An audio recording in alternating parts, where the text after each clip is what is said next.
Well, my theme for the whole month is upcycling is a theme, and that upcycling, the subtitle is revealing your intrinsic value.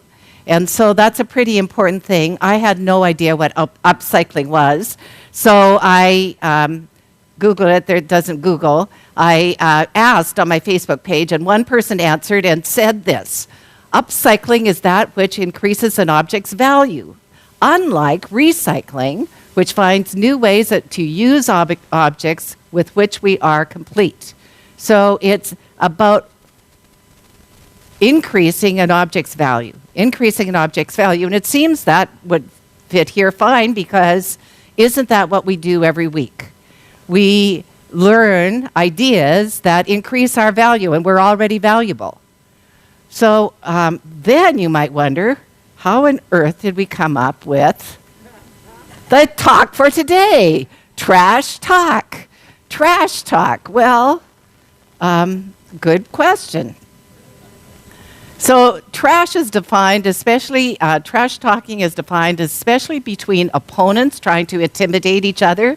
And as I was Googling this, I did find out that it actually was just came into popular usage, and that wonderful dictionary that's so reliable, dictionary.com, says that it came into common usage in 1981. So it hasn't been around very long, but trash talking has been around forever. And you can, and particularly in sports, trash talking is that intimidation of the opponent that Muhammad Ali, when he was Cassius Clay, said, what is it? Float like a butterfly, sting like a bee. The hands can't hit what the eyes can't see. That was his whole little poem, his first kind of trash talking. And of course, that was the good kind, because it doesn't really diminish the other, it upraises the one. But most of our trash talking is something that really diminishes, and I'm not going to give you examples, because all you have to do is Google it, and you'll get hundreds, thousands of examples of ways people can put down other people. And so the other definition, because that is a funny place to, whoops, back we go. Disparaging comments, taunting comments, boastful comments. That's trash talk. Taunting, disparaging, boastful. Well, interestingly enough, this week I got a call from my ex-husband. That's the first one. And when I answered the phone and said hello, he said, do you know who this is? Of course I didn't, but it sounded like a voice from the past, and so I guessed my uncle that had been here, who's about my age, a few months ago, and he said, no, it's your first. And I went, first what? Oh, my first husband. And honestly, this trash talk defines how I was as a person in my 20s. So it was perfect right action, because in my 20s, I did disparage just about everything and anyone. That was my pastime, and it was all of my friends' pastimes. We did it together. We talked about our husbands and boyfriends, because that's what you did then. And I'm totally not proud of that era of my life at all. But I acknowledge it, because it is part of who brought what I have been, which brought me here. So it's a good thing to at least know what brought us to this place. So maybe you're also in that place where maybe not any longer, but you have been. The antonyms of trash talk trash talking are acclaiming, applauding, glorifying,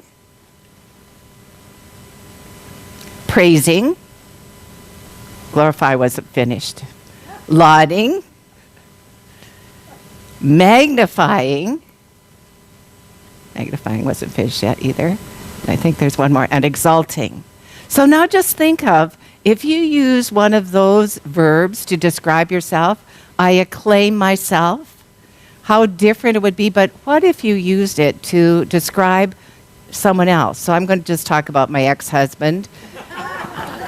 So I acclaim Glenn. I applaud Glenn. I glorify Glenn. Gosh, if I'd done that, I might still be in Saskatchewan, Canada. It's a good thing I did it. So Philippians, this is one of my other favorite Bible verses. Finally, brethren, whatsoever things are true, whatsoever things are honest, whatsoever things are just, whatsoever things are pure, whatsoever things are lovely, whatsoever things are of good report, if there be any virtue, if there be any praise, think on these things. So we're told that the way to live a happy, fulfilled life is to think of things to praise, think of things that are good, think of things that you can repeat that will bless people. But then it's just so much fun to do that other thing. So for an example of trash talk, he had to listen to a lot of trash talk from other players, and the only clean one I could find, "You're so fake, Barbie is jealous." Basically, all talks which are baseless and meaningless can be classified as trash talk. Trash talk may be gossip, or it may involve backbiting others. Trash talk is just a way to kill time. And here's what I'd like to say about that. Baseless and meaningless. Now, as we mature, and probably some of you young people have never had to go through this, that you already just were there, we realize that there's a better way to be with other people than to put them down, than to talk about them when we're not with them, to gossip about them. There's a better way, a more empowering way. And still, I wonder about the other kind of talk that still remains trash talk for many of us, is that inner talk, the inner voice, the little chatterbox in the mind that's forever giving unasked for commentary on absolutely everything that you view. So for instance, when you last looked in the mirror, probably a few minutes ago, or at least this morning, what did you say about yourself? What did you think about yourself? Did you say, "Good God, another wrinkle"? Or did you say, "Good God"? How beautiful. See, it really does matter what you think about yourself. It really does matter. And we want you to, so Ruth Ann Minner said this. Benjamin Franklin said there are only two things certain in life, death and taxes. But I'd like to add a third certainty, trash. And while some in this room might want to discuss reducing taxes, I want to talk about reducing trash. So honestly, the place to start isn't out there, although that's also a good idea. The place I'm asking us to start is to reduce our inner trash, to reduce it so that it's no longer visible. We just reduce it, recycle it. So how do you upcycle trash talk? That's exactly what you wanted to know. Engage yourself in meaningful and constructive talks and conversations. When you're here at Sunday service, if an idea inspires you, do you talk about it with someone? If an idea puzzles you, do you talk about it with someone? We have a great opportunity. We have our fellowship time right after service, a good time to socialize and exchange constructive ideas. So when you do that, you bring about change in you as a human being. And not that you need changing. You don't. But remember, upcycling is taking something already good and making it even better. You're already good. and you could shine even more. So my favorite trash talker was Oscar the Grouch, and his famous song, and how many of you even know who Oscar the Grouch is? Oh, good! Oh, fabulous. Even our youngest ones know it. Yahoo! So his song, I Love Trash, he says, I love trash, anything dirty, dingy, or dusty, anything something, something, or rusty, he likes, he loves. And I thought, I think that's the appeal. Anything dirty, dingy, or dusty, or rusty, or musty, inside us, it's trying to come out so that it can be cleansed, but it comes out as maybe some talk. So here's an idea. Make an upcycle costume. Make an upcycle costume. Make an upcycle costume maybe one day. Okay, today I'm going to really pay attention to my self-talk. And today my self-talk is going to be positive, and my outer talk is also going to be positive. I'm going to laud, praise, magnify all of the people around me and myself. And myself. So Ernest Holmes says this, man's life is none other than the life of God. The healing process, insofar as it may be termed a process, is in becoming conscious of this eternal truth. So our life, man's life, man and woman, Ernest was writing in that day, is none other than the life of God. God's life. So I got Kathy's permission to tell this. Years ago, when Kathy Story, who's been a practitioner for a long time, was in first year class, we were talking about God, which we do in class. And we were talking about, since God is in us and all around us, God's always present. And she had a revelation.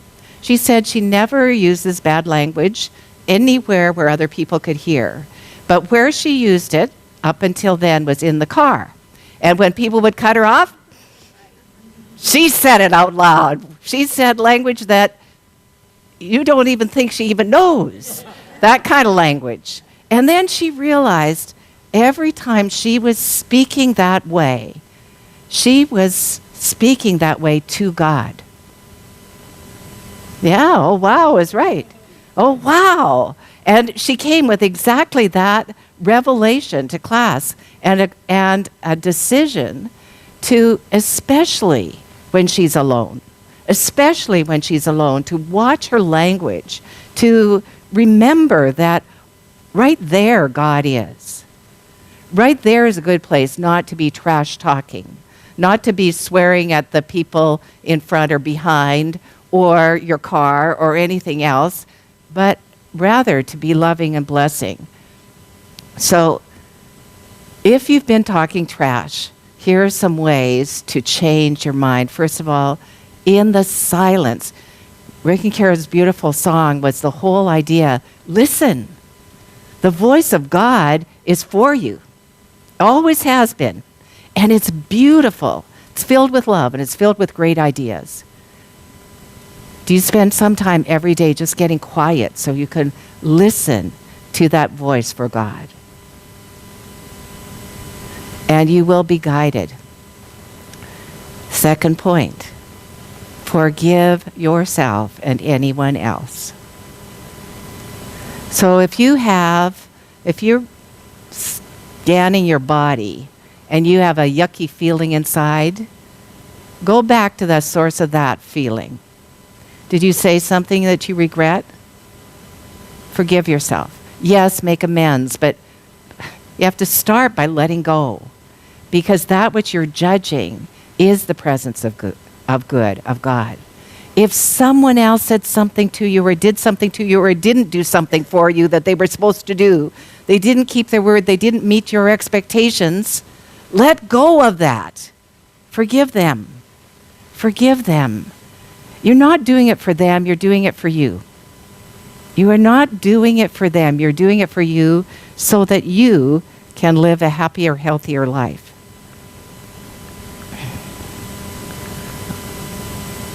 Praise. Praise, praise, praise, praise.